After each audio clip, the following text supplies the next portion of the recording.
alive. Wait for some people to join. I don't know if you can hear me there. Microphone.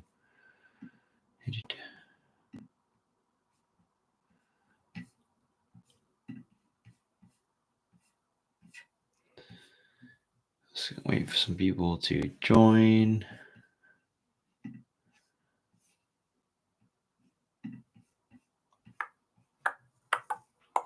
Hopefully it wasn't too short notice, people. We'll see.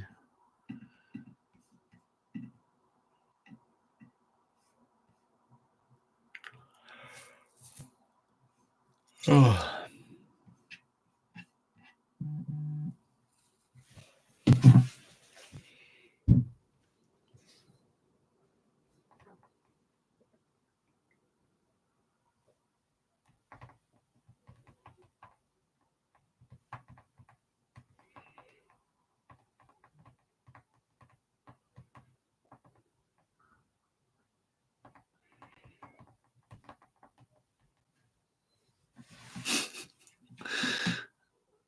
Yeah, pop your questions in in the chat and we'll answer them. Anything to do with copywriting, let's go. Let's riff on it. I'll be around for about half an hour.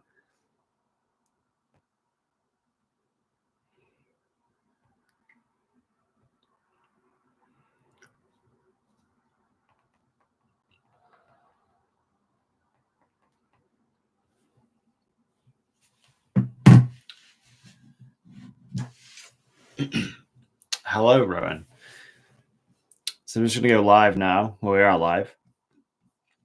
And if you have any questions, just pop them in the chat and I'll answer them. Hey, George, how you doing? Let's see how many people we can get on here.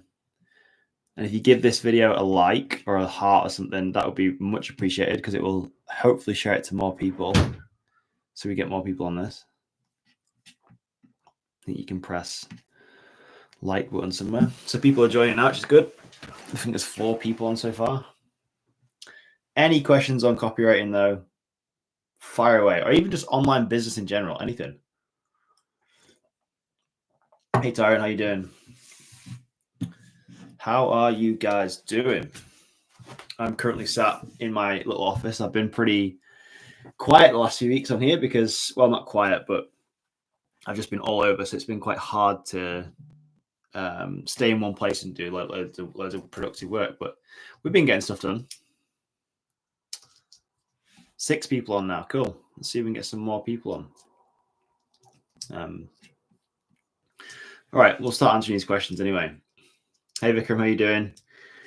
So for clients, do you strictly do copy or do you try add other things into your offer like deliverability, setting up the emails themselves on Klaviyo, for example? So when I was doing my, like the bulk of my copy work, which is like a couple of years ago now,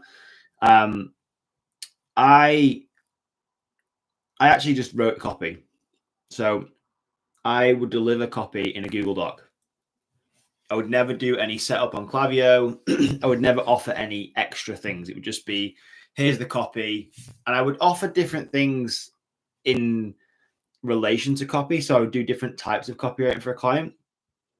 But I wouldn't necessarily offer like email deliverability services and stuff. I wasn't the greatest at that. Like I understood how it all worked and like what created good email deliverability, but when it got too technical for me, it's not my thing. I just delivered copy in a Google Doc. I'm interested in this from a passion, let's say copywriting. Cool. Yeah, copywriting, the good thing about copy is like it literally applies to anything. So whether you want to be a freelance copywriter or not, like the art of copywriting and good communication is just, you can apply it to literally everything. It takes long to be able to add a comment on live. Sorry. I'm currently in TRW copywriting campus. I don't know what that is. And it's been 1 month and I've learned basics now. Just trying to read more and more successful copy, taking a real business and write down different forms of copy. Cool. Good for you. Sounds great. Bro, what's a good lead lead green strategy that can find me 100 leads every day. You mean just lead generation? Well, like 100 leads as in like that are potential copywriting clients, or do you mean something else? TRW is the real world by Andrew Tate. I don't really know any of his stuff. I mean, I guess he'll probably teach the fundamentals or have somebody in there that teaches the fundamentals, but I don't know anything about Andrew Tate stuff. I know of him and find him quite an interesting character, but his skill of copywriting, I'm pretty sure he just outsources to other people. Yeah, so lead gen. To be honest, man, like I spend a lot of time just doing the outreach manually. There is no like hard and fast secret to find 100 leads a day. Like, I mean, you could use software, but I personally just like to do it manually. I mean, you could, if you know who you wanted to work with, like what type of business in what niche, you could essentially hire somebody on Fiverr or People Per Hour and tell them what you're looking for, and they'll go out and find contact details and brands for you to reach out to. That's one way of doing it. I actually, funny enough, I actually did that. I did a lot of copywriting at one point for a lot of dentists. So I used sites like Fiverr and People Per Hour and said, look, I need you to help me find dentists in this area, in this local area. And that worked quite well. Crazy how you rode a bicycle on almost a vertical ground. Really liked it. Oh, yeah, you like my mountain biking stuff. That's cool. 100 leads as in prospects in my niche. Yeah, that's what I would do for sure. I'm in the middle of a full stack web development course so far. Learn how to create a website. You're going to help me with what to write the message. Yeah, for sure. Like I said, copywriting, honestly, whether you want to become a copywriter or not, I really think it is such a valuable skill for anybody to learn. Like 1,000%. It's one of the best skills to learn for just communication between humans. What advice would you give to someone who has a client but is working free for the first 30 days, then going for commission? So if this is a client you already have, is this a client you already have, or like, yeah, what you're referring to? But I personally, depending on what they're selling, I would be much more inclined to be on a deal where you get paid that's not just solely based on commissions. Commissions is almost like it depends it depends what the client is offering, but it is a bit of a risk just working on commissions because I don't know, like you aren't getting paid otherwise unless you make a sale for the client. So if you are confident in your skills to make sales, then fair enough. I personally would be looking to get a retainer deal or to work with them where they pay you per project or per month or whatever it would be. And then commissions is on top of that. Or you have like a performance fee based on how many sales you can make a client. And then it's just added bonus for you and the client. If you guys do me a massive favor, if you could like this video or like give it a love heart or something, I'm sure it does something to the algorithm and shares it with more people. Anyway, I'll carry on.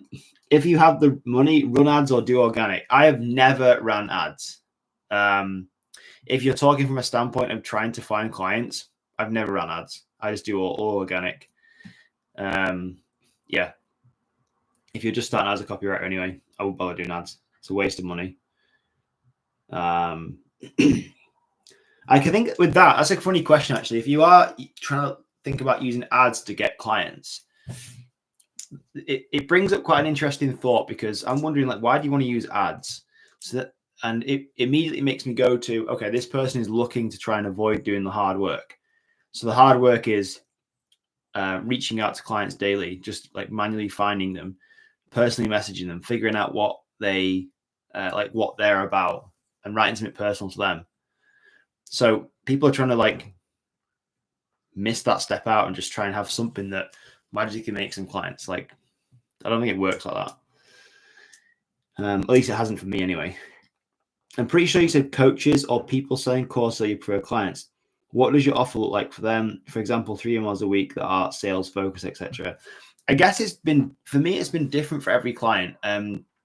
the main client I used to work with, or the main types of clients, like I said, yeah, they were, you could call them experts. Like they were experts in their specific field. So I'll give you one example of a client who sold and taught like how to start a business on Amazon and sell products on Amazon using private label.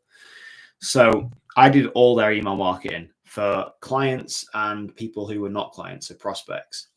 So we had a lot going on. So I just did, like, it was like an all-you-can-eat package for them. So I was like, look, I will take care of all your email marketing and copywriting for this business. And that's what I did. That was the offer for that client. Other clients are different. Some clients may reach out to me for like one-off projects. Hey, can you write a sequence for this? Or hey, can you write a landing page or a sales page for that? So it varies between client to client. But if I was just starting out, I would definitely just have an offer. So like one offer to make it easier for you. And then you can just go out to businesses and say, this is what I do. I mean, obviously you can personalize things a little bit, I guess. So then it kind of like works with what the client wants.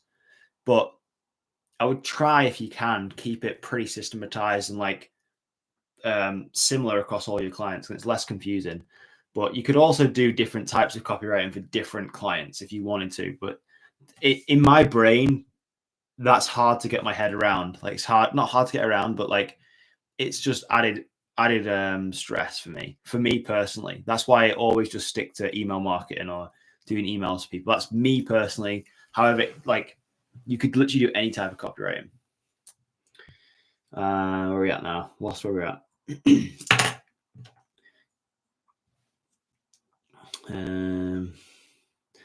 I send looms and they get really good watch time, but I run out of leads to send them to. My niche is high ticket ecom one-to-one mentorship. That's quite specific, eh? But the Loom videos are the best, I think. Like Loom, or there's another app called Bonjoro, and that just gives you the ability to send video notes via email. It's so good, and you can just like grab your phone, point at yourself with this app on, and say, "Hey," whatever the person's name is. You can chat to them. Real good way of building trust. Can we find clients on Fiverr and Upwork, or there are more scammers than real people? I wouldn't say there's more scammers than real people. There's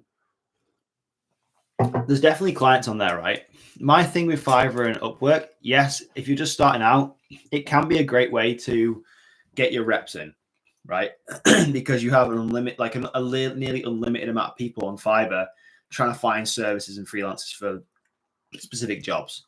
The only problem is you are literally competing, one, on price, and you're competing with so many other copywriters. So I almost feel it's really hard to get noticed on there. So you can get work on there for sure, but that's just the two things I would understand. And there's a lot of undercutting going on those platforms. So people just lower the price until nobody makes any money, and then it just becomes pointless as a copywriter. I've never used it before. I've never needed to. What is the best way to practice copy and actually improve with each session? And when do I know it's good enough to start reaching out to clients? So this is an interesting question, right? And it frustrates me because people think they have to keep learning copywriting and practicing copywriting until they're at this certain level before they start reaching out to clients, right? You should be doing both simultaneously. It doesn't matter where you're at with copywriting or not. Like whether you feel, okay, there's one thing of like feeling confident enough to reach out to clients, but waiting and procrastinating and just practicing copy is not going to put money in the bank. Like it's not. So that's like a limiting belief that you need to get over. And I do go through this in my course. And like you need to be balancing the time you're practicing copy and the time you are reaching out to clients. And I would strongly suggest that you weigh most of your time in outreaching to clients, potential clients, than actually practicing copy. There's also something I mentioned in the course as well about a permissionless apprenticeship, which is basically where you are doing practice copy and honing your craft of copywriting without having any clients. So people are like, well, how do I get better at copywriting without clients? And like, you just make the opportunities for yourself. You become resourceful, right? Write copy for yourself. Write copy for clients, like fake clients. Just go and find some people and write some copy for them. You don't have to do anything with it, but that's how I would practice copywriting. And then obviously when you get clients, you're going to be practicing copywriting every single day that you're doing work for them. So you're fulfilling clients and you're also outreaching to more clients potentially. That's what we do. Sorry, I've got like a real dry throat. Started with you already watched. Yeah, exactly. That's exactly what I would do. Do you have a video on manually finding clients in a niche? There is a few actually inside of my course. I keep saying that, oh, it's all inside my course, but there is a few in there on different strategies that I have from my favorite, which is definitely YouTube. So going on YouTube and finding clients via YouTube, there's a whole module based on that, and Instagram as well. And I should add one there for LinkedIn as well, because like people go to LinkedIn to do business. I'll put this here now. And because you guys are on here now, I actually recently put the price up on this, but because you guys are on the stream, if you want to join, there's a link there. It is $147 on the other link I have, but that's a link there to a £97 pound joining fee for the course. Don't share that with anyone. Anyway, oh yeah. How are you? Alex, how effective is cold calling potential prospects? I mean, it works. I personally just prefer DM, just Instagram DM. That's where I start most of my conversations, and then I move over to email. That's always been my method. I've never really had to do a cold call. I mean, I do like getting on calls with potential clients, but I build the relationship first in DM and email, and then, jump on a call to see if a client is a good fit and see if we actually like each other. Because one thing I think people miss on this is that people, what is behind a business? People. And people do business with people they like. So you don't get on with a person, they don't like you, it's not going to be a good fit. So that's why I like getting on calls. I don't call them sales calls because people get scared, but I just literally just jump on and have a chat. I feel I try and come across really relaxed in my videos and everything I do. So if you met me in real life, I probably would come across like this. And it's the same with speaking to clients. I'm very much the same, very open, very transparent.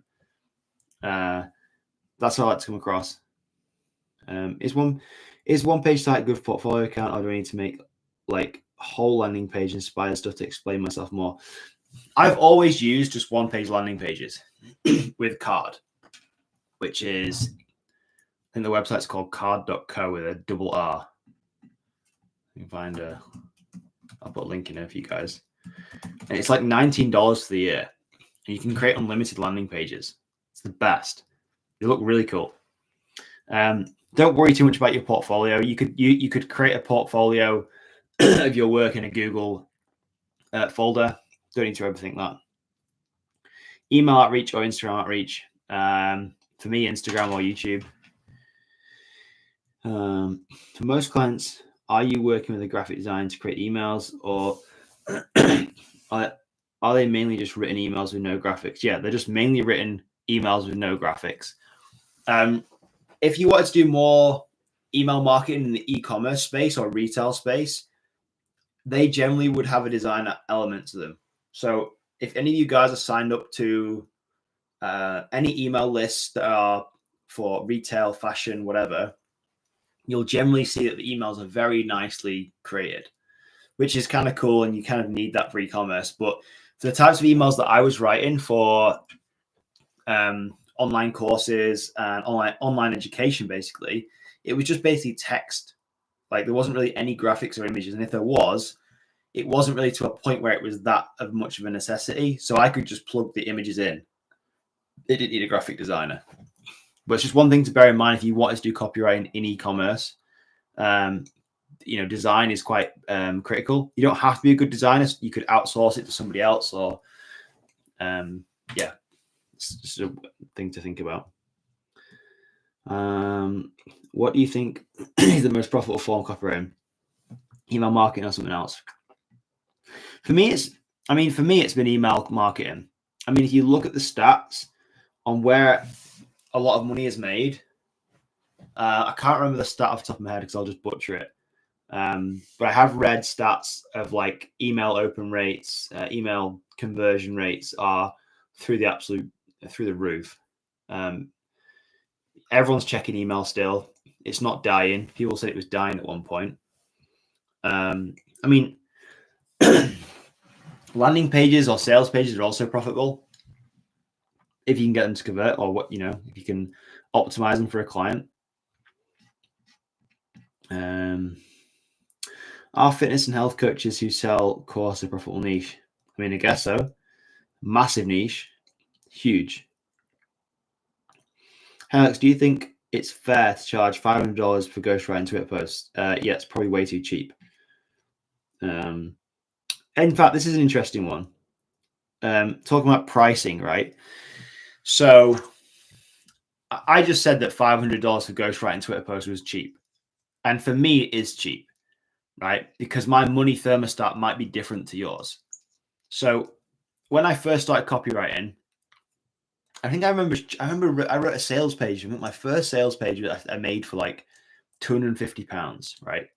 And at the time I was like, whoa, someone's paying me £250 to write a sales page.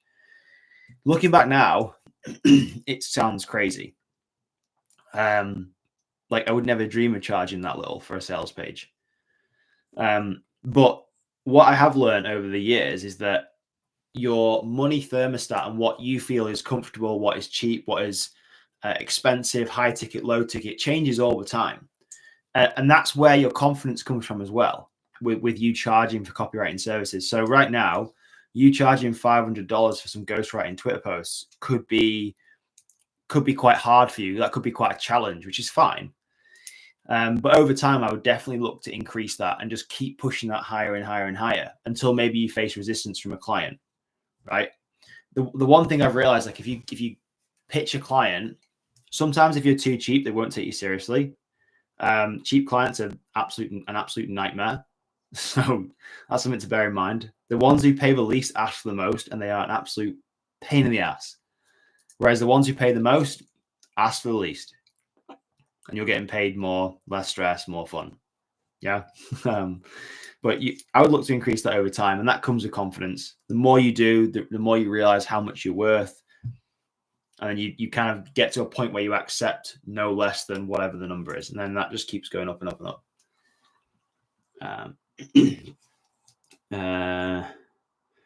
Can you suggest some books which can help me grow in both copywriting and its marketing stuff, like outreach and sales training and more? Oh, God, I have... One second, I have so many. Back in 1 second.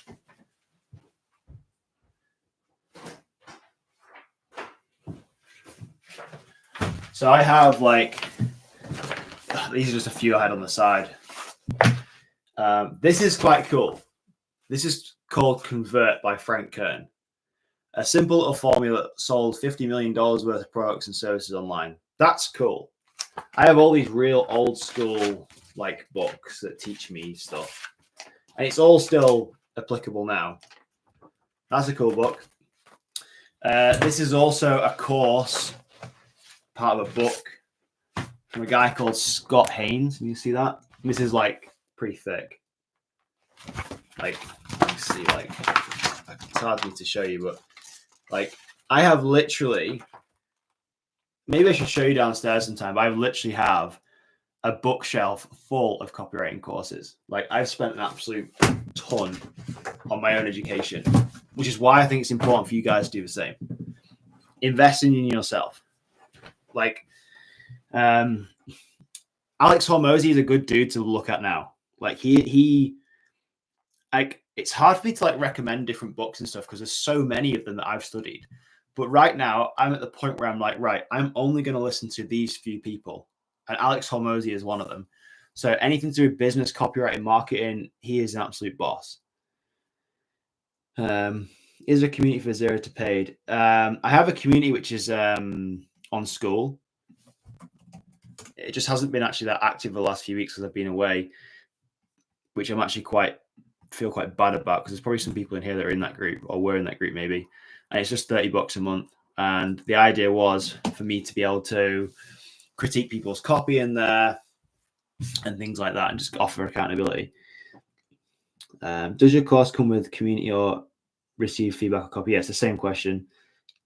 How much should I charge for a one sales page, 3 emails? How much should I charge for one sales page, 3 emails a week, and 3 LinkedIn posts a week? How a sales customer would appreciate? Well, it's kind of hard for me to give you an answer on that because I don't have any context as to where you're at, what level you're at, who you're writing for, anything like that. So it's hard for me to answer on the phone call. But for a client, I probably would offer them maybe like 2 packages. So I would probably, actually, no, sorry. I would offer them a month. It would be like a monthly thing, right? So it wouldn't just be one sales page, 3 emails a week, and 3 LinkedIn posts a week for a month. It would be like a minimum commitment. Like that's what I would do of like 3 or 6 months. That's a boy, and you got click. What was the client that gave you the most headache? Good question. I had a few when I first started out because I was charging too little. Just people that asked the world from you, yet they were paying nothing for your service. Literally.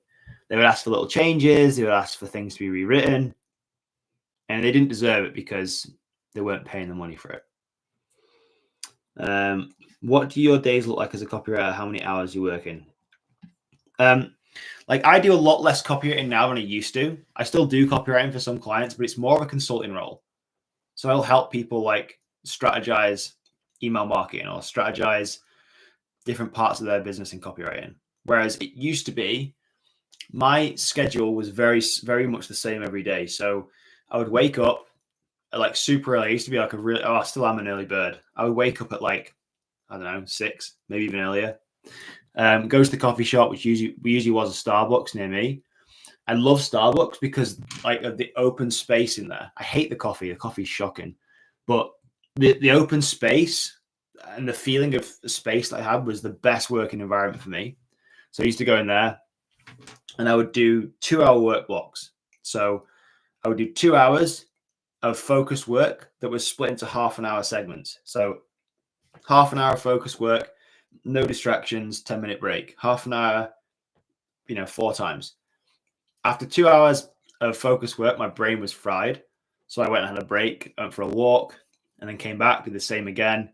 And that would be me done for the day in terms of copywriting. So 2 hours, like 4 hours a day of focused work. I don't think anyone can do much more than that. And when I say focused work, I mean like no distractions and just focus on whatever you're doing. Now, for most people, they'll sit and have about 1 million tabs open. The phone will be here. So it's not really focused work because you just get distracted. So I could achieve way more than people working 8-10 hours a day. No bother. I'm quite obsessive with that sort of stuff. What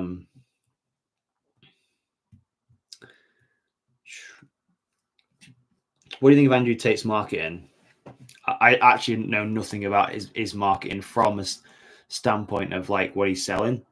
I like some of his content that he puts out that's like against the establishment right now. Like he has a very strong points in a lot of stuff, and I like that. But I don't know what his products are like. How many hours a day did you spend outreaching every day? In the beginning, probably an hour to 90 minutes a day. So that would include like finding clients, reaching out to them every day. How can we work out how much our time is worth? Well, I guess I do this regularly. I check in regularly for this, right? So I work backwards. I kind of look at what I need to earn every single month. So this number will fluctuate. So I look at like, what's the income that I need to hit this month or in this period right now for me to be able to do whatever I want, right? And that number changes depending on what I'm working towards. And then I kind of work back and look and ask myself, right, okay, so I need to earn this much money a month. Say it's, I don't know, 5K a month.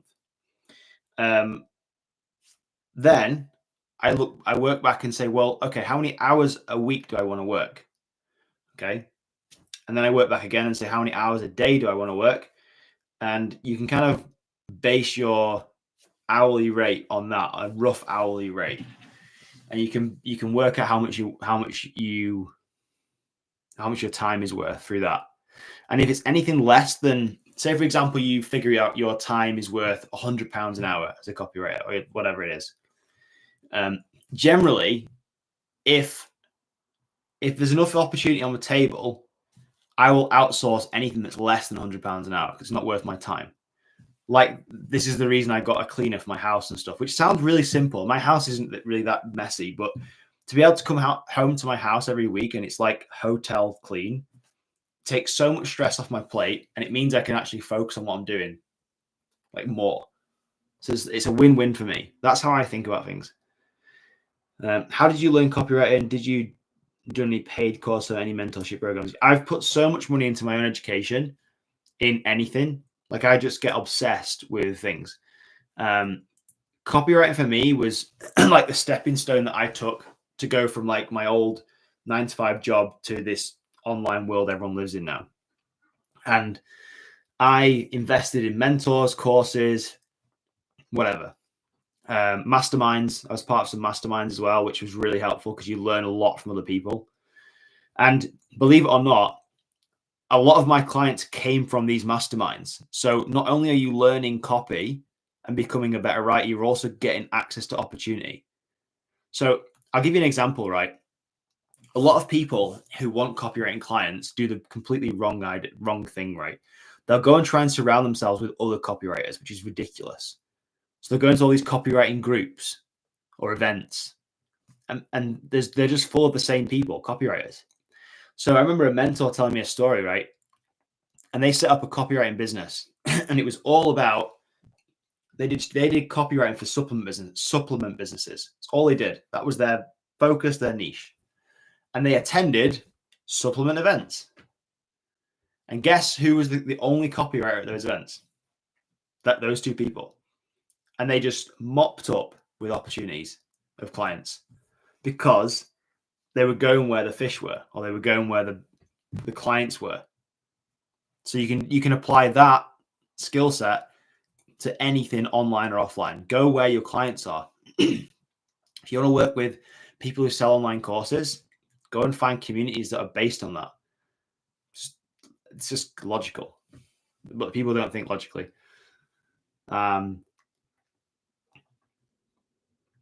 Do you get time for your hobbies and other stuff while you're handling online coaching and working on big business? Yes, because a lot of my business now is mountain biking, so it's kind of like hand in hand. But I have a lot going on, right? And I love working, like love the idea of building things and working with people. So for me, it's not really work. I almost try and start projects that don't have an end date, or they're so big I can't finish them. Like building a personal brand for me, it's impossible to complete. So like I can never get bored. I'm always working towards something. Since transitioning to consulting, mentoring people with copy, are you still earning about the same as you were when you were full-time copywriter? Not really. Like, I mean, per hour, like my hourly rate has gone way up for obvious reasons for consulting. But in the grand scale of things, yes, I'm earning slightly less because I'm not doing as much, which is fine by me. Do you consider being from the third world is advantage of no? No, not at all. I think people use that as a bit of an excuse. Personally, I mean, there's people who are on Fiverr, people per hour, working online in general, and they're making an absolute fortune. It doesn't matter where they're from, but as long as they have the right mindset, the right work ethic, and they have an internet connection, I don't think you need much more than that. How long did it take you to get your first client, starting from the day you found out about copywriting? Probably less than a month, because I was surrounded by the people that wanted copywriting and kind of just started from there. Started getting free work from people, and then that free work turned into paid work through like a network of people. I got a lot of my clients to begin with in a Facebook group called Coffee with Dan. So he was my first copywriting mentor. He was the guy that There's a guy called Dan Meredith. I haven't actually spoken to him for a long time. I put his name in the chat there, and he had a video in a fitness mastermind I was a part of, and he was talking about copywriting. I was like, what is this copywriting stuff? And he was talking about how much he was earning from it and what he was doing for it. And I was like, holy shit, I'm hooked. So then I reached out to him, got like friendly with him. He had a Facebook group. I think he still does. It's called Coffee with Dan. And it's just a group full of entrepreneurs, people who sell courses, people who sell, anything online. And I had a lot of my clients through that, just through connections and meeting people in person and online. It just all spirals into all sorts of different places. Are you a multimillionaire? If yes, how many years it took you to get there? I'm not a multimillionaire, no, but I plan to be there. Do you think there is any scope in psychology niche, like doing business with therapists? I guess so. There's literally money in everything. Like, if somebody's trying to sell something, there is opportunity for a copywriter. That's it, which is literally everything. Yeah. I'm going to shoot in a sec, guys, because I have some food in the oven, my dinner. But I will leave this link here again if you guys want to join the copywriting course if you're not already a part of it. And that link is a cheeky one, which is another 50 quid off the actual price it is now. So you should go and check it out if you're interested. And yeah, I will be putting out some more videos this week. I've got some more cool ones planned. Do you think Facebook groups are effective in today's time? Yeah, 100%. People just need to stop talking and asking questions. Sorry, not asking questions. That sounds really bad. I mean, like, the procrastination needs to stop at some point. You guys, not everyone, but like some people are just asking questions that are almost like, I'm not talking about anyone specific in this group, but I'm just speaking out loud. Like, people just need to stop going from this consumer mindset and start creating stuff. And by that, I mean, start like grabbing the bull by the horns of this stuff and start outreaching to clients, regardless of your experience. Start putting yourself in the position to earn money with copywriting. It's as simple as that. And you'd be surprised if you take that step, how fast things actually happen. Like, really surprising.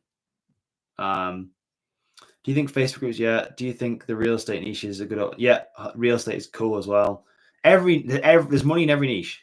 If yes, can you suggest, because I joined and worked and they were scammers?